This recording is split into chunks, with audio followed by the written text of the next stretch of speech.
Who's your favorite play at center, AJ? Start us off, man. Well, with some of the top players going up against each other here, I'd rather go further down the price range to Elias Lindholm of Calgary at 6,300. The matchup's with Anaheim, so it's definitely a better one there. You combine that with the fact that he's been absolutely on fire of late with points in 7 straight games, and that includes goals in each of his last 5 contests. Look, you're not having to pay up for the hottest center. It just makes too much sense here, and the matchup's better than anybody else at the top of the price range has here as well. So for me, Elias Lindholm is a good option in the middle. Paul, where are you going at center? I agree with AJ. That's the call of the night, in my opinion, at center. But I'll make the case for a couple of Florida's pivots. The top 2 guys there, they've been chomping at the bit to get back into action for a while. They've been off for a couple of weeks almost.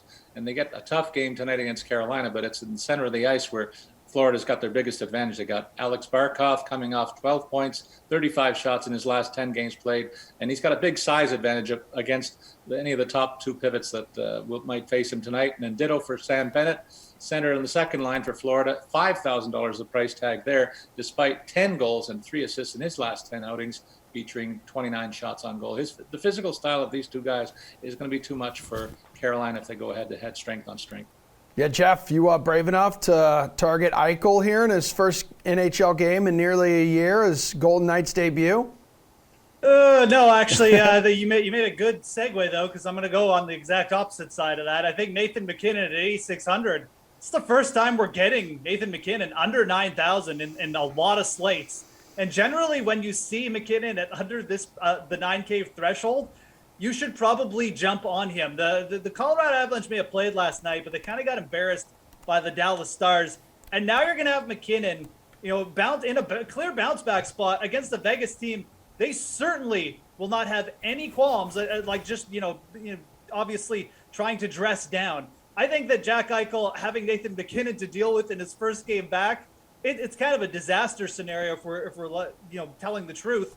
And you may not even see Eichel play a full complement of minutes. So McKinnon's probably going to be roaming out there against various lines in a bit of a foul mood after losing yesterday, and against an opponent where they're really not going to say, this is the guy you brought in to stop us. Yeah, good luck with that. I think you roster Nathan MacKinnon at 8,600. Again, this is a really cheap salary for him. Hey, Paul, over at wing, who's your guy? There's 3 guys that should be considered, and at least one of them's got to be in your lineup if you have to win. Kirill Kaprizov, $7,900, remains a top-scoring winger among his peers. 40 shots on goal, along with 16 points his last 10 outings. Gets a Winnipeg team that's not looking very good to me of late. Ditto for Johnny Gaudreau. That top line of Calgary is just sizzling. $7,700 the price tag against an Anaheim club that's heading the opposite direction from Calgary. Gaudreau's got 4 goals, 12 assists, and 32 shots on goal in his last 10 games played. And then finally, Kyle Connor, the one guy in Winnipeg who's consistently holding his own, but his price tag is depressed at only $6,900. He's got 16 points in his last 10 outings, but a whopping 52 shots on goal in that same period. It's a tough assignment against Minnesota, but I think he's going to represent. Jeff, who's your winger tonight? Well, I mean, look, the Carolina Hurricanes forwards they all look a little undervalued. I'm not really scared of Florida here in this matchup. Florida hasn't been the same team on the road. They're not scared to get in shootouts either. They don't have the greatest penalty kill. Andrei Svechnikov at 5,900 to me is the most undervalued at this position. 14 points in his last 10 games. He's got 4 goals in his last 3 games as well. I mean, I just love this guy as a player, quite frankly, and he's really sort of picked up the pace here over the last month. I was almost went with Sebastian Aho as my pick at center, but Svechnikov, quite frankly, is the better value of those 2. And I think you could even stack that entire Carolina Hurricanes second line if you wanted to get a little bit contrarian tonight. So I think a couple of guys Paul mentioned, Connor definitely looks too cheap as well. But if you're paying up for MacKinnon at center, or if you're spending money elsewhere, Svechnikov is just such a good sort of mid-tier value tonight. Again, I'm not afraid of going with the Hurricanes here. I wouldn't be shocked if they won outright either. AJ, take us to the wing. Well, I'll start by agreeing with something Jeff said, in that I think if you're going to look at that Colorado-Vegas game, targeting Colorado is the preferred option here. Let's not forget, Robin Lehner suffered an injury here and is such in doubt right now that rumors started popping up that Vegas was going to reacquire Marc-Andre Fleury from the Chicago Blackhawks. like the GM, Kelly McCrimmon, had to come out and say, like, that's totally not true. Like, that's how concerning things are, I think, around Leonard right now. But for me, I think I go to what Paul said here and stick with the Flames. They've just been so good. I do still think they have the best matchup tonight. Johnny Gaudreau, 7,700. You could go Matthew Tkachuk, too, 6,600, a little bit cheaper. But yeah, just the Avs going up, the Flames going up against the Ducks is just better matchup than Colorado, Vegas, Florida, or Carolina in this one. So if you're targeting the top end of the price range, I think you look Flames. Well, back on the blue line, the defenseman here, Jeff's favorite position. The top guy you are rostering here is who, Mr. Moose?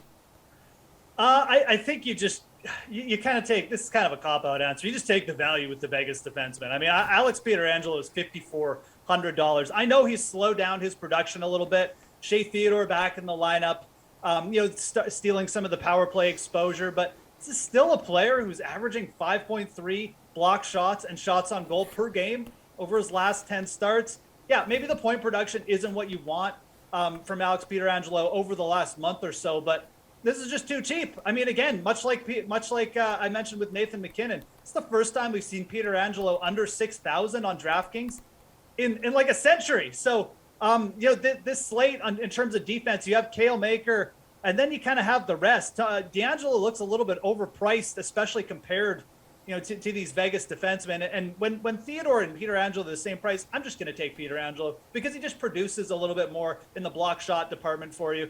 And realistically, they have pretty similar points upside. So Alex Pietrangelo, way underpriced tonight. That's where you start on defense. AJ. Well, as we all expected in February, it's Chris Tanev of the Flames who's leading all defensemen in points. No, nobody expected that. Yep. Look, it's a risky play. I get it. His production could drop off at any moment. He actually was held off the score sheet last night.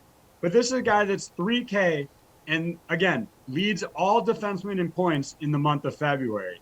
You've got, again, the Flames with a good matchup. All signs point to him continuing to pick up at least another assist here. Maybe picks up, snags a goal or something. I think at that price tag, it's just worth the risk for such a cheap guy who's producing really well right now. All right, Paul, bring us home. All right. Well, I got to talk about Tony DeAngelo. Sure, he's more expensive than the other guys that have been mentioned so far, but $6,300 for a guy who's got 12 points and 15 block shots to go with his shot-making ability. He's averaging 12.5 DraftKings points per game in his last 10 outings. That's more than anybody else at the top of the slate. And nobody's talking about Devin Taves. He's actually the highest-scoring Avalanche defender over the past month with 34 points in 36 games played. That's a consistent pace all year long, and he's delivering lots of shots and blocking a lot as well. So he's right up there with DeAngelo in terms of DK points per game. And I love the call that Jeff made on Alex Pietrangelo. He also merits consideration. Low price tag, and the numbers that Jeff said, I echo them, and I think that's a solid play tonight.